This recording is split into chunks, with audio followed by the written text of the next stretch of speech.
Trial passage शुरू होगा 3 second बाद। देश में हर सरकार किसानों का भला करने की बात करती है विराम। प्रश्न है कि यह कैसे संभव हो विराम। जिस प्रकार राजस्थान में जन स्वास्थ्य को ध्यान में रखकर जेनरिक दवाइयों की सुविधा निःशुल्क दी जा रही है, उसी तर्ज पर कृषि कार्यों में उपयोग में आने वाले कीटनाशकों और उर्वरकों में ब्रांडेड के स्थान पर जेनरिक का प्रयोग किए जाने से किसानों की स्थिति में भारी सुधार हो सकता है विराम। मेन पैसेज शुरू होगा 3 सेकंड बाद।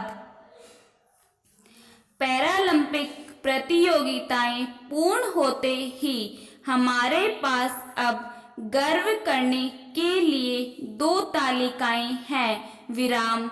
मुख्य ओलंपिक में 7 पदकों के साथ हम 48वें स्थान पर रहे और पैरा में 19 पदकों के साथ 24वें स्थान पर विराम।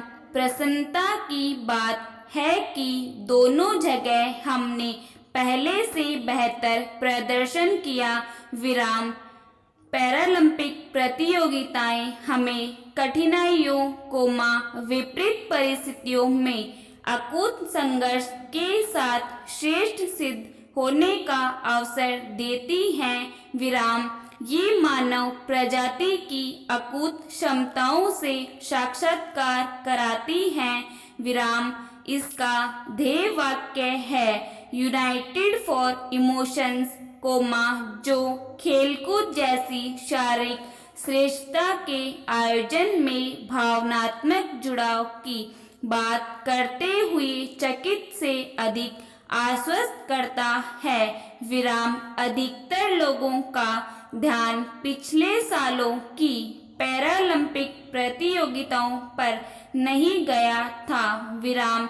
इस बार मुख्य ओलंपिक और पैरालंपिक में मिली उपलब्धियों ने हमारा ध्यान इस और अधिक खींचा विराम। पैरा आज हम कुछ रुककर एक बहुत महत्वपूर्ण मुद्दे के बारे में सोच सकते हैं, वह है ओलंपिक और पैरालंपिक खेलों का आपस में संबंध विराम। हम सब जानते हैं कि ये दोनों आयोजन अलग अलग कालखंडों में प्रारंभ हुए और इनकी पृष्ठभूमि भी अलग अलग रही विराम। इन खेलों के मौजूदा स्वरूप की शुरुआत दूसरे विश्व युद्ध के बाद घायल सैनिकों को मुख्य धारा से जोड़ने के मकसद से हुई विराम। खास तौर पर स्पाइनल चोट के शिकार सैनिकों को ठीक करने के लिए इस खेल को शुरू किया गया विराम। वर्ष 1948 में विश्व युद्ध के ठीक बाद स्टॉक मांडेविल अस्पताल के न्यूरोलॉजिस्ट सर लुडविग गुटमान ने सैनिकों के रिहेबिलिटेशन के लिए खेल को चुना विराम। तब इसे अंतरराष्ट्रीय व्हीलचेयर गेम्स का नाम दिया गया विराम। 1988 के सियोल ओलंपिक से एक नया इतिहास रचा गया, जब मूल आयोजन के विस्तार में 13 दिन बाद पहली बार एक नए खेल युग का सूत्रपात पैरालंपिक नाम देते हुए किया गया विराम। पैरालंपिक खिलाड़ियों के लिए उपयुक्त सुविधाओं के साथ नया एक गांव निर्मित किया गया विराम। पैरा वर्ष 2001 में दोनों आयोजनों की समितियां और निकट आई विराम। इनके बीच एक करार हुआ, जिसमें यह सुनिश्चित हुआ कि अब वन बिड वन सिटी के अंतर्गत जो शहर ओलंपिक खेलों का आयोजक होगा, वही पैरालंपिक की भी मेजबानी करेगा। अब पैरालंपिक कमेटी का अध्यक्ष ओलंपिक कमेटी का सदस्य भी रहता है। टोक्यो आयोजन के उद्घाटन के समय पैरालंपिक अध्यक्ष एंड्रयू पार्सन ने वी द 15 नाम से एक मुहिम की घोषणा भी की थी। पैरा अब जब टोक्यो में हुए आयोजनों की स्मृतियों में नए प्रसंग जुड़ेंगे, हम अपनी ओर से एक सवाल जोड़ सकते हैं। दोनों आयोजन जब एक ही शहर में होने लगे हैं, तो इनके बीच कुछ दिनों का अंतर क्यों, जबकि पूरा विश्व सभी दिशाओं में समावेशी एजेंडे पर काम कर रहा है। कुछ स्वाभाविक अड़चनें हो सकती है, पर अगर ओलंपिक और पैरालंपिक आयोजनों को एक ही आयोजन के रूप में किया जाए, तो बात ही कुछ और होगी। वैसे भी प्रतियोगिताएं श्रेणियों के आधार पर अलग अलग होती ही हैं। पदक तालिका एक ही हो।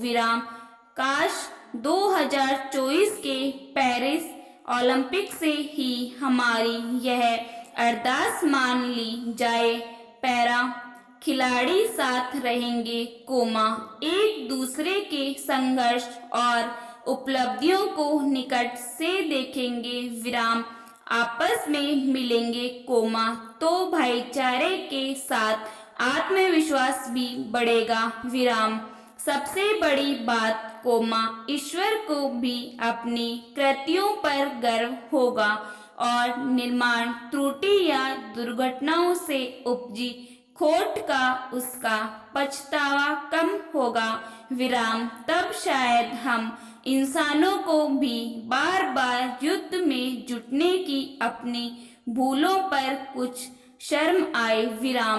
टोक्यो ओलंपिक और फिर पैरालंपिक में शानदार प्रदर्शन ने यह साबित कर दिखाया है कि भारतीय खिलाड़ियों में प्रतिभा की कोई कमी नहीं है।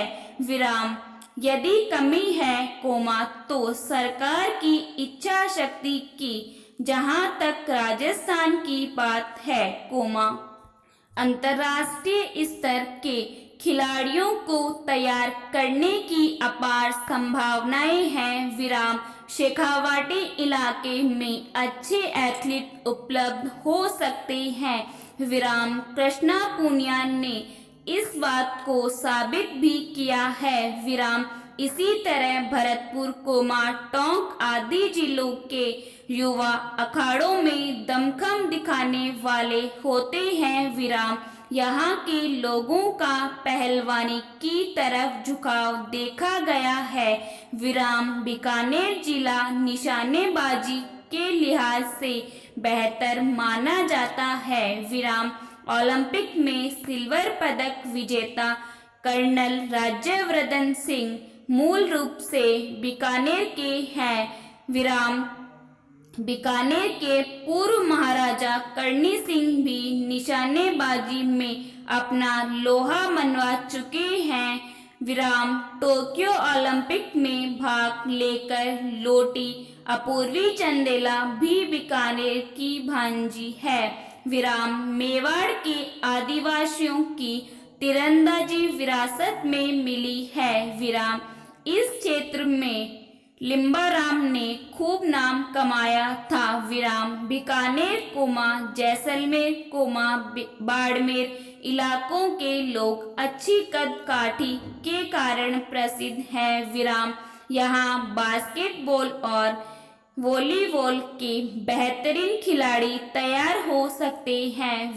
पैरा हरियाणा, गुजरात जैसे राज्यों में जहां खेलों का बजट 500 से 600 करोड़ रुपए है, वहीं राजस्थान सरकार हर साल 100 करोड़ रुपए भी खर्च नहीं करती, सरकार खेलों को लेकर कितनी जागरूक है, इसकी मिसाल खेल विश्वविद्यालय है, विराम। वर्ष 2012 में राजस्थान और गुजरात दोनों ही राज्यों की सरकारों ने अपने अपने राज्यों में खेल विश्वविद्यालय शुरू करने की घोषणा की थी, विराम। गुजरात ने 2014 में किराए के परिसर में यह विश्वविद्यालय शुरू कर दिया था, विराम।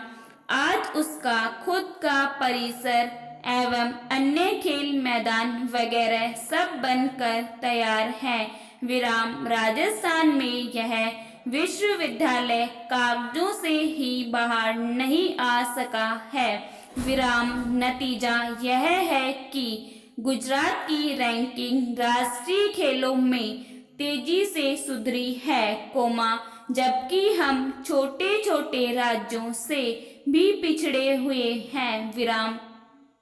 ओलंपिक और एशियाई खेलों के दौरान हम खूब शोर मचाते हैं और घोषणाएं करते हैं, लेकिन धरातल पर कोई काम नहीं करते।